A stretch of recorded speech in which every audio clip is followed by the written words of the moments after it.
2022 नज़दीक है, वो गुजरात भाजपा की प्रयोगशाला है। वो भाजपा की प्रयोगशाला को शुरू करने वाले प्रोफेसर हमारे साथ हैं, जिनने भाजपा को प्रयोगशाला में सफल प्रयोग किए, उससे कई अवयव निकले, राजपा बनी, कांग्रेस में गए, कांग्रेस को सत्ता तक पहुंचाया, 2004 देखा, 2009 देखा।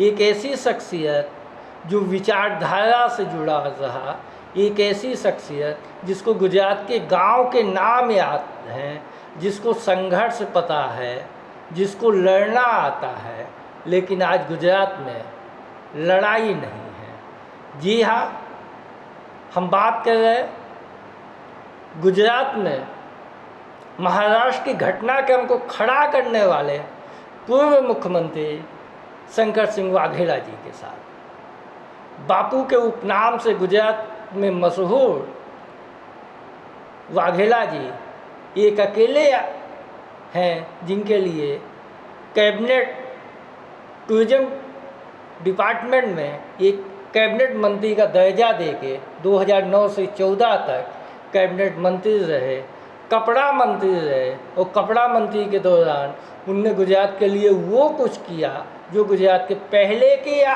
अभी के कपड़ा मंत्री नहीं कह सके। बाबू जी, 22 के चुनाव में आपकी भूमिका क्या?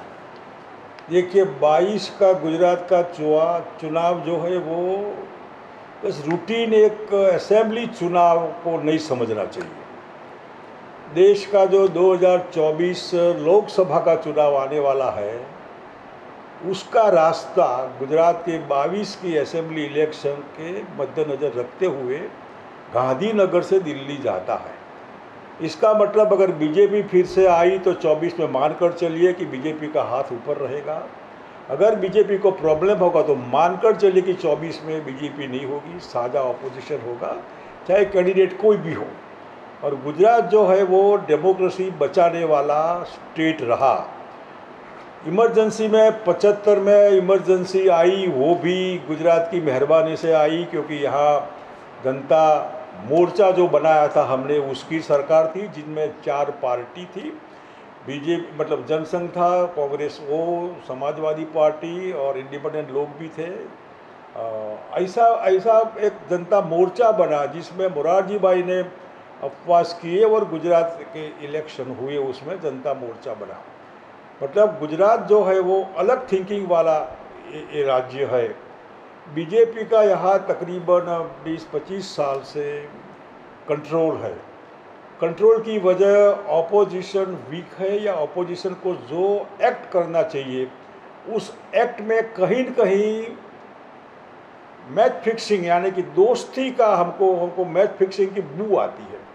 देखिए, पॉलिटिकल पार्टीज तो होती है, लोकशाही होगी तो पार्टीज होगी, लेकिन विद इन पार्टी अगर आप मालिक हैं और दूसरी पार्टी के दोस्त से मिलकर अपनी पार्टी का जब रक्षक भक्षक बनता है या दोस्ती निभाता है, मैं इतना लेट गो करता हूँ, आप इतना लेट गो करिए। 2002 से समझ लीजिए कि ये जो माहौल रहा, तो कांग्रेस की सरकार 2007 में भी बन सकती थी, 12 में बन सकती थी, 17 में तो बनती ही थी। लेकिन जो भी था, गुजरात का माहौल, पॉलिटिकल कंट्रोल, दोनों पार्टियों के कंट्रोल एक ही व्यक्तियों के हाथ में थे।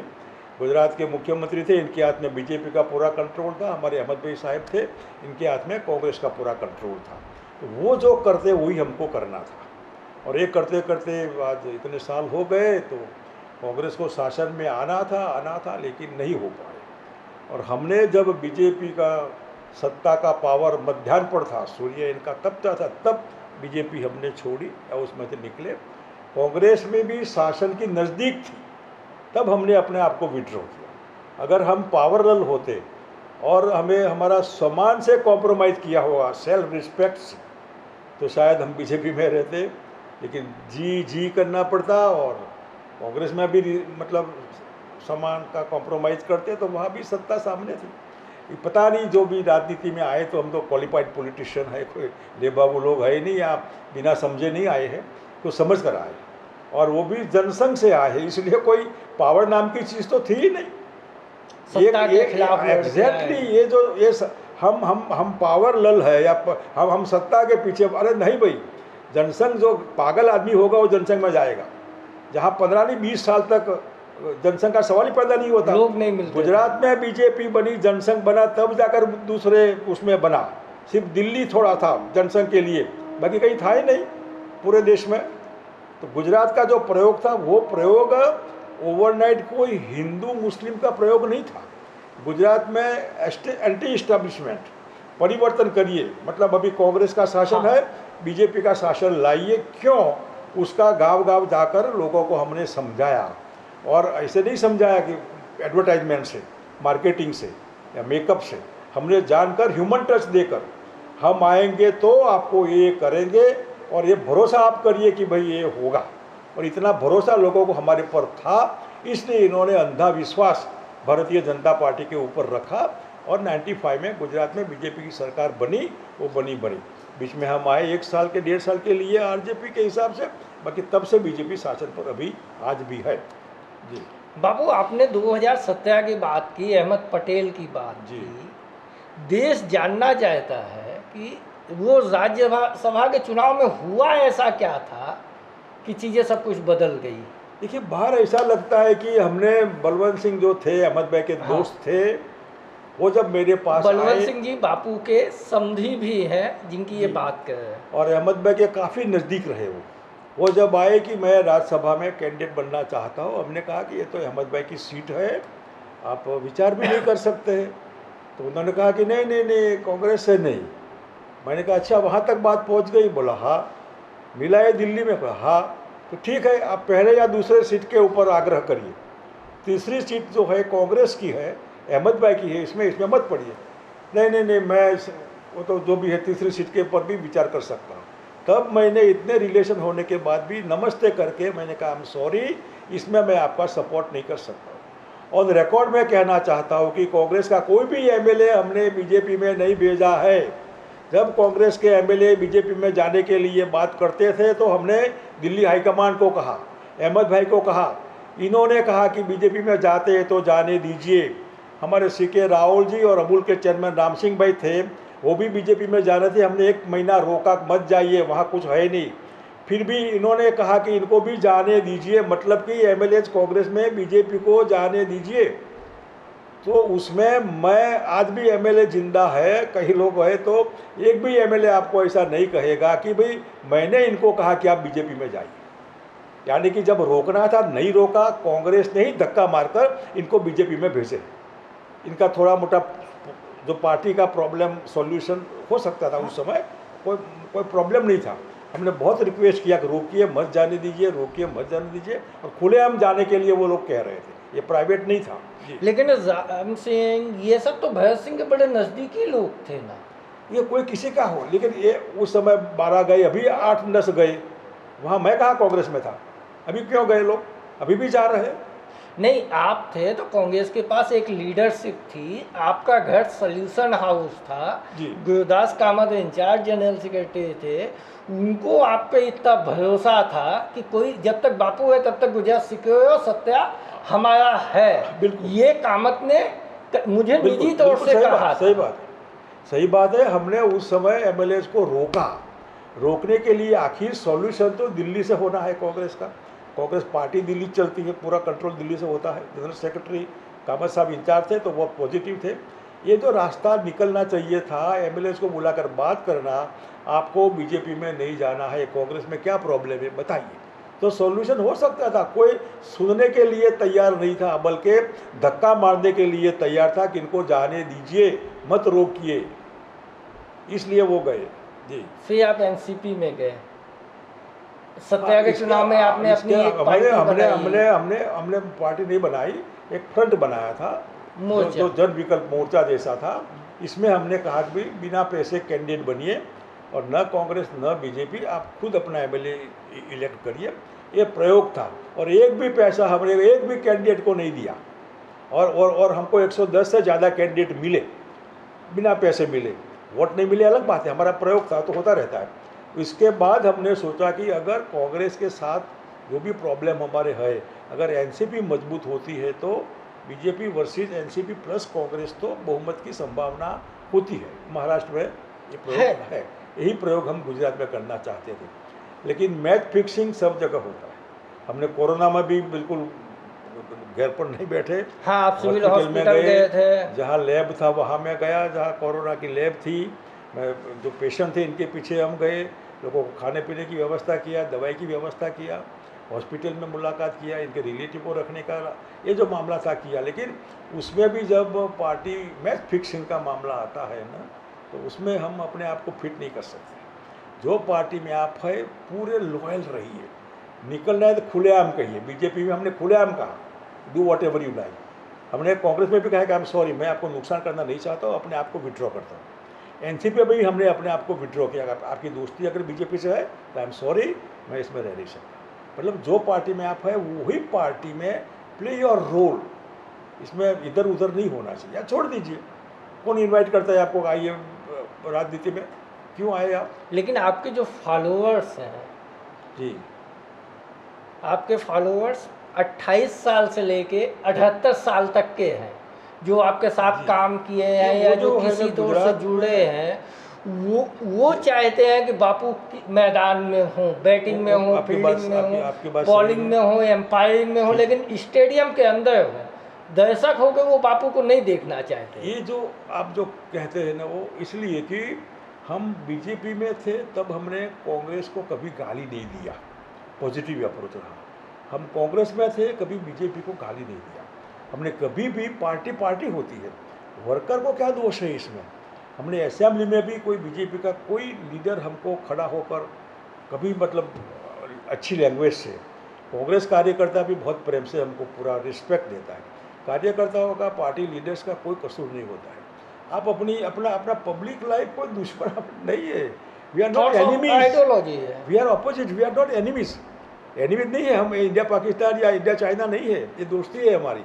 ये पार्टी आइडियोलॉजी, अब आइडियोलॉजी पूरी खत्म हो गई, चाहे बीजेपी की आइडियोलॉजी हो, कांग्रेस की हो, कोई भी पावर पॉलिटिक्स हो गई, वही बिल्कुल पावर ही आइडियोलॉजी हो गई। और नेचुरली अब पावर और प्रोटेक्शन। अब गांधी जी का तो वो है नहीं, देश को आज़ाद करने का, तो करना क्या, राजनीति में क्यों आना है फिर? तो इसके लिए ही आना है, मतलब देयर इज नो आइडियोलॉजी। वरना कांग्रेस शिवसेना कहाँ कैसे बैठते? अभी भी शिवसेना का तोड़ना और इधर उधर करना है, या महबूबा का जैन कश्मीर के बीजेपी का दोस्ताना कैसे होता? There is no ideology, all humbug. जी G23 आपको पता था कि आप कांग्रेस में नहीं हैं? जी जी जी। और G23 में वो तमाम लोग हैं जो इंडियन पॉलिटिक्स में एक टॉप पोजीशन पर रहे हुए हैं। जी जी जी। गुलाम नबी आज़ाद जैसे लोग हैं जिनका 50 साल का राजनीतिक जीवन है। जी जी बिल्कुल। जिनका प्राइम मिनिस्टर, तो यदि वो भी आपको बुलाते हैं कि आप आइए हमारी मीटिंग में बैठिए, तो वो आपको पार्ट ऑफ कांग्रेस तो या पार्ट ऑफ अपोजिशन तो मानते हैं ना, तो आपकी भूमिका तो है ना। वो जो G23 लोग थे, 2-3 बार मेरे को बुलाया, मैं 2 बार गया। इसमें पृथ्वीराज चौहान क्वालिफाइड है, सीएम रहे महाराष्ट्र के, और सब आपके साथ कैबिनेट में भी थे। अभी इनके माताजी भी मेरे साथ पार्लियामेंट में थी। ऐसा लीडर अगर मतलब अपने लीडर को मिलने के लिए 4 साल तक इंतजार कर रहे हैं, फिर भी कोई फोन पर ना आए, कैसी डेमोक्रेसी है, कैसे लीडर है, या कैसी फॉलोइंग है? या जो है राज बब्बर, या जो मिसिस अमरिंदर सिंह पटियाला MP कांग्रेस की रही वो है, भट्टल मैडम थी सीएम रही पंजाब में, वो थी, मतलब ये जो आनंद शर्मा, कपिल सिब्बल, ये जो केरला वाले मनीष तिवारी, वही तो। और ये जो है हमारे जो शशि थरूर क्वालिफाइड, मणिशंकर अय्यर, इतने मतलब क्वालिफाइड लोग, हुड्डा साहब, तो ये जो है इवन कपिल सिब्बल मिनटों के पैसे वकीलात के हिसाब से इनको मिलते। ये सबको प्रॉब्लम था कि हमारे लीडर हमसे बात नहीं करते। हमसे कोई टेलीफोन पर तो बात हो सकती है ना। ये पब्लिक लाइफ है, फुल टाइम जॉब है, पार्ट टाइम नहीं है। आधी रात को भी कोई आपको डिस्टर्ब कर सकता है। मुरारजी भाई के असूल था कि रात को 10 बजे के बाद किसी से बात नहीं करना, लेकिन वाजपेयी साहब, एक यहाँ वर्किंग कमेटी थी जनसंघ की, और वाजपेयी जी मुरारजी भाई से बात करना चाहते थे। बोला 10 बज गए, कौन इनको बात करेगा? मैं कहा मैं बात करूँगा, तो भाई थी मैं बात कर रहा हूँ। तो अटल जी ने कहा नहीं मुरारजी भाई फ़ोन नहीं लेते। मैंने बोला मेरे रिलेशन है, हम उनको मुरारजी भाई को बापूजी कहते थे। हमने कहा कि वाजपेयी साहब बात करना चाहते हैं, बापूजी को फ़ोन दो, मैं सो एंड सो बोल रहा हूँ। फ़ोन पर आए मुरारजी भाई, ये जो चीज़ है ना, आधी रात को मतलब 10 बजे के बाद बात नहीं करूँगा, वो भी फ़ोन पर आते हैं, पब्लिक लाइफ है। इसलिए G23 में हम गए, हमने कोशिश किया हाईकमान से कि ये लोग बीजेपी में जाने वाले नहीं है। कांग्रेस में मैडम गांधी को रिगार्ड करते हैं, सब मानते हैं। राहुल जी के साथ थोड़ा इधर उधर हो सकता है, उसका रास्ता निकल सकता है।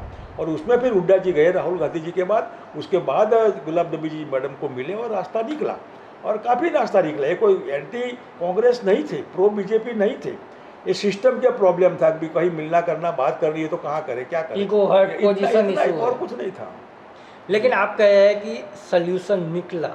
हाँ, हमने इधर तो उधर जाकर यदि जो कोशिश आदमी किया। सोल्यूशन निकाल सकता है, वो अपने फॉलोअर्स को निराश कैसे करेगा?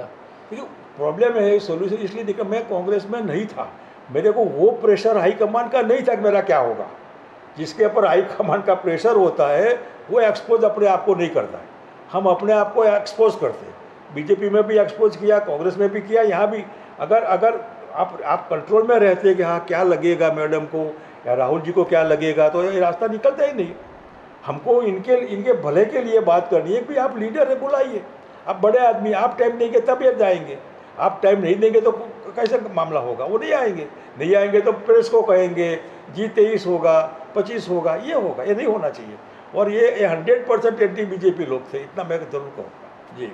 नहीं, ये एंटी बीजेपी है। सवाल जी। गुजरात का है। गुजरात की बात आती है तो बंगाल से ममता बनर्जी शंकर सिंह वाघेला को फ़ोन कर लेती है, जी। यशवंत सिन्हा आपको फ़ोन कर लेते जी, हैं, जी। शरद पवार आपको फ़ोन कर जी, जी, लेते जी, हैं, जी, जी। केसी वेणुगोपाल आपको फ़ोन जी। कर लेते हैं। फिर जी। समस्या कहाँ है?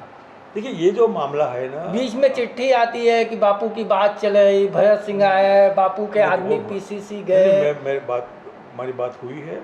अभी हमने कहा कि अहमद भाई जब थे, इनका स्वर्गवास हो गया, तब मैं एक पार्टी नई लॉन्च करने का था जिसका रजिस्ट्रेशन भी हो गया था, लेकिन अहमद भाई का स्वास्थ्य खराब हुआ तो हमने रोका उसको, और कम भाग्य से वो स्वर्गवासी हो गए। इसके बाद पब्लिकली हमने कहा कि भाई अगर कांग्रेस मैडम मतलब राहुल गांधी वो इच्छते हैं कि भाई हम कांग्रेस के साथ रहे, तो हमको बुलाकर बात करें, कोई हमको पर्सनल इंटरेस्ट कोई नहीं है, एंटी बीजेपी स्टैंड लेना है तो I am ready to support Congress party. ये बात के बाद फिर हमने कभी अपॉइंटमेंट नहीं मांगी, इनको बात पहुँची भी हम इंटरेस्टेड है इसमें कुछ हो तो मिडल एजेंसी जो लोग हैं वो कोशिश करते हैं, और मैं समझता हूँ कि 8-10 दिन में कहीं न कहीं वो रास्ता निकलेगा, देखते हैं क्या होता है। ये गुजरात के लिए सबसे बड़ी खबर है, खासतौर से भाजपा के लिए, कि 10 दिन में बापू का कोई रास्ता निकलेगा। और बापू का रास्ता जब निकलता है तो गांधीनगर से प्लेन चलता है राष्ट्रपति भवन के लिए और खजुराहो पहुंच जाता है। तो वो कहाँ जाएगा प्लेन, ये एक बड़ा सवाल है। आम आदमी को लेके आप क्या सोचते हैं? देखिए आम आदमी पार्टी एक मूवमेंट में से निकला है मामला, और वो भी तो आरएसएस और संघ आइडियोलॉजी से मिला हुआ मामला है। पूरा अन्ना मूवमेंट वहीं से आया। एग्जैक्टली, तो अन्ना भी तो आरएसएस के उसमें रहे, बाबा रामदेव भी रहे, इवन केजरीवाल जी भी इनके साथ, विवेकानंद जो वहाँ लगा है। लेकिन केजरीवाल तो सोनिया गांधी की कमेटी में भी थे ना। हाँ, नेचुरली। इसलिए ये जो मामला है ना इसमें लेकिन जो एक कॉरपोरेशन जैसा दिल्ली स्टेट मिल गया जिसका मार्केटिंग काफ़ी अच्छा किया, बीजेपी कांग्रेस दोनों नेशनल पार्टी होने के बावजूद भी आप पार्टी को दिल्ली के लोगों ने काफ़ी प्राधान्य दिया, 2 बार 3 बार बल्कि 3 बार। ये इसका एक कॉरपोरेशन लेवल का स्टेट जो बना हुआ है, सो कॉल्ड स्टेट, इसका लाभ काफ़ी, और लोगों को एजुकेशन और हेल्थ और बिजली पानी, ये प्राइमरीज होती है, ये प्राइमरीज का काफ़ी मार्केटिंग हुआ, और मार्केटिंग के हिसाब से बाहर उनको लगता है कि भी ये चीज़ है। पंजाब का मामला अलग है, पंजाब में तो 4 MP भी थे, पंजाब में पहले भी वो थे थोड़ा। हाँ, दिल्ली से ज़्यादा सेंट्रल पॉलिटिक्स में पंजाब स्ट्रॉन्ग है आम आदमी लेकिन पार्टी जो के लिए। हवा में आता है ना, हर एक छप्पर के नीचे पिलर मजबूत चाहिए, तब छप्पर टिकता है। बिना मजबूत पिलर कोई भी पार्टी, कोई भी मकान खड़ा नहीं हो सकता है।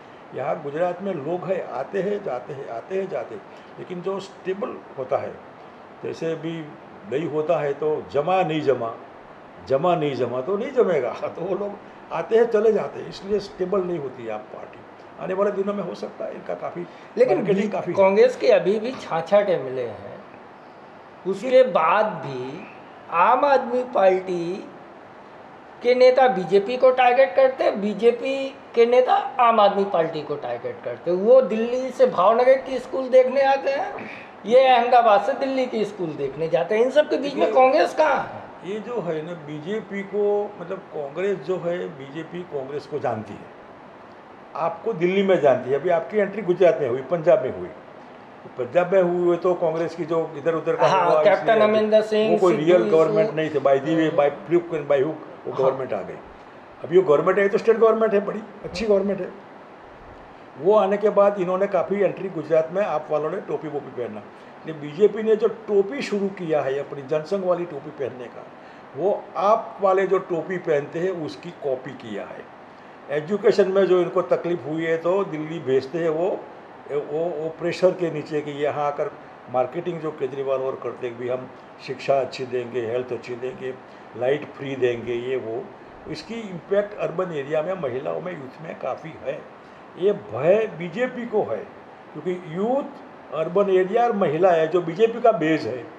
और जो 18-20 साल का यूथ है तकरीबन काफ़ी बड़ी संख्या में है, नियर टू कॉलेज स्टूडेंट, वो बीजेपी से अभी उब गए। बीजेपी इनके लिए पूरा हो गया, दे वांट सम चेंज। तो ये चेंज के हिसाब से बीजेपी को प्रॉब्लम है, इसलिए प्रधानमंत्री जी हर रोज़ हफ्ते में 2 बार दिल्ली आना, ध्यान रखना। इनके अंदर रिपोर्ट में बीजेपी की मेजोरिटी नहीं है, न यहाँ इनके पास कोई लीडर है, न यहाँ कोई बीजेपी की अच्छी छवि है, नहीं है, करप्ट छवि है।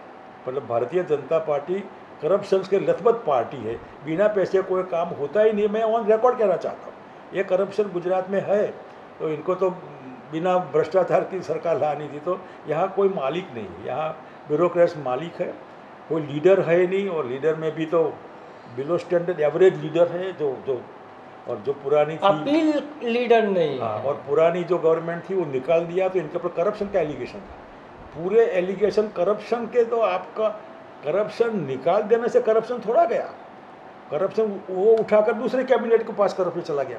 मतलब करप्शन तो बीजेपी की गवर्नमेंट का था, उसमें से आपको दूध में धुले हुए कोई नहीं कहेगा। एक मुख्यमंत्री निकाल दिया, दूसरे ले दिया, कैसे बदल दिया, वो आपका प्रॉब्लम है, आपका प्रॉब्लम है जी। लेकिन बाबू एक बड़ा सवाल है, गुजरात को देखिए तो 2007 का इलेक्शन में पटेल अगेंस्ट हुए, कांग्रेस पटेल बीजेपी के एमएलए अगेंस्ट हुए, देव गजेरिया से लेके बेचन पदानी से लेके। 2012 का जो इलेक्शन हुआ उसमें केशु भाई अलग हुए, गोवर्धन झड़पिया अलग हुए।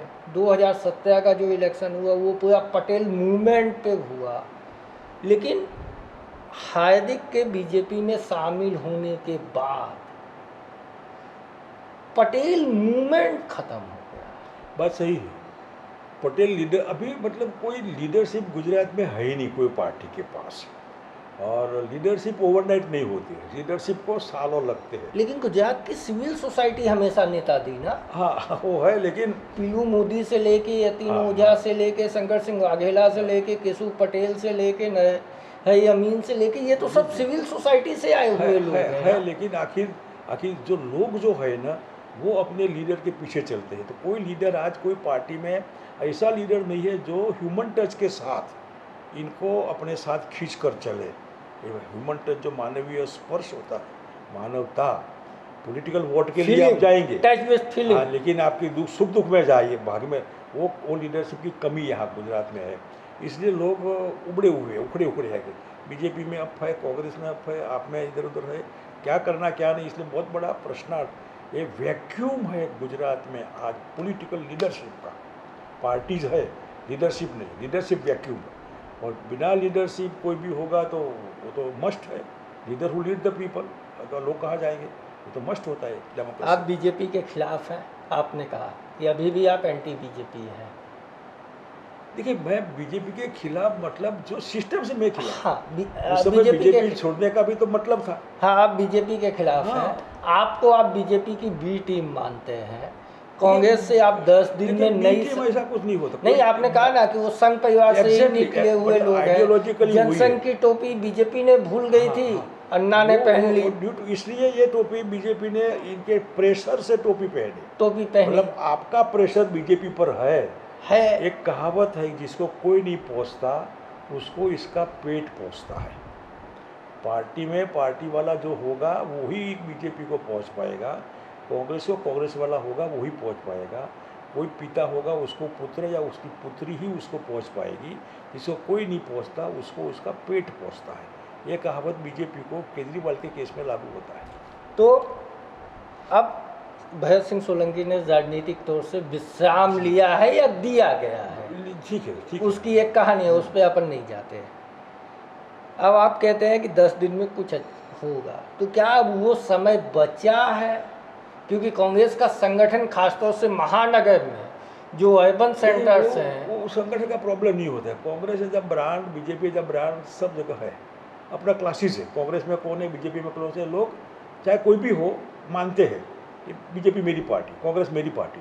इसलिए कांग्रेस मानने वाले का बहुत बड़ा हर साल 2% के देने बाय वोट का फर्क होता है, 17 में ज़्यादा रहा। हाँ। लेकिन ये इसलिए कांग्रेस को मानने वाले क्लास के क्लास लोग यहाँ गुजरात में है। ये गांधी जी, सरदार साहब जो भी है गुजरात से, मोरारजी भाई, इसलिए कांग्रेस की इम्पैक्ट लोगों पर है। चाहे कुछ भी हो तो कांग्रेस को वोट करें। लेकिन अर्बन में तो ये 62 सीटें जब आप देखते हैं तो अर्बन जो है ना वो हिंदू मुस्लिम में है। अर्बन कांग्रेस बीजेपी नहीं है, अर्बन हिंदू मुस्लिम है। और वही हिंदू मुस्लिम में यूथ और महिला अर्बन एरिया वो भी एंटी बीजेपी बन रहा है और केजरीवाल के साथ जा रहा है। ये प्रॉब्लम बीजेपी को होना है, केजरीवाल का प्रॉब्लम, क्योंकि अर्बन एरिया में काफ़ी। आप बड़ी बात कह रहे हैं कि केजरीवाल का प्रॉब्लम बीजेपी को होगा। एक हाँ। अंतिम सवाल, 2022 नवंबर या दिसंबर जब भी चुनाव होगा उसमें बापू की भूमिका 3 महीना पहले तय होगी। मेरी भूमिका क्लियर है। जैसे मैंने पहले कहा कि 24 का रास्ता 22 की गुजरात असेंबली से दिल्ली जाता है सेंट्रल गवर्नमेंट फॉर्म करने के लिए। इसमें जो भी रोल प्ले करना होगा है वो इतना अच्छा पॉजिटिव रोल प्ले करूँगा, नेगेटिव नहीं। और पर्सनल कोई एम्बिशन पूरी नहीं करनी, चलो कैंडिडेट बनना है, ये कुछ नहीं करना। ओनली जस्ट ये जो हम मानते हैं कि ये गलत है, वो पब्लिक को जाकर कहना है कि गलत है, सही ये है। आप मानिए, आपका भला है, नहीं मानिए आपको तय करना है। मैं कोशिश करूंगा कि लोग हमारी बात माने। और गुजरात की जनता का हमने इतने पब्लिक लाइफ में इतने साल से कभी किसी को नेगेटिव नहीं किया है, किसी को नुकसान नहीं किया है, सबको फ़ायदा हो इतनी कोशिश की है। गवर्नमेंट में हो, विरोध में हो, सत्ता में हो, फिर भी हो सके इतना। और दिया है, लिया नहीं है, हमने दिया है। और जब सत्ता आनी थी तब सत्ता से हम दूर भागे, बीजेपी थी या कांग्रेस थी। हमको टूटना है लेकिन झुकना नहीं है। At any how be firm, be bold, और इसमें कभी कोई कॉम्प्रोमाइज़ नहीं करना है। अपने सेल्फ इंटरेस्ट के लिए सेल्फ रिस्पेक्ट को नहीं छोड़ना है। Thank you. हम इस नोट के साथ इस बातचीत को यहाँ बंद करते हैं कि हफ्ते 10 दिन में हम वसंत विहार से शायद राजीव भवन में मिलें। सही होंगे बाबू? For better. और 2022 का गुजरात विधानसभा का चुनाव मुकाबला होगा, बड़ा मुकाबला होगा। Thank you.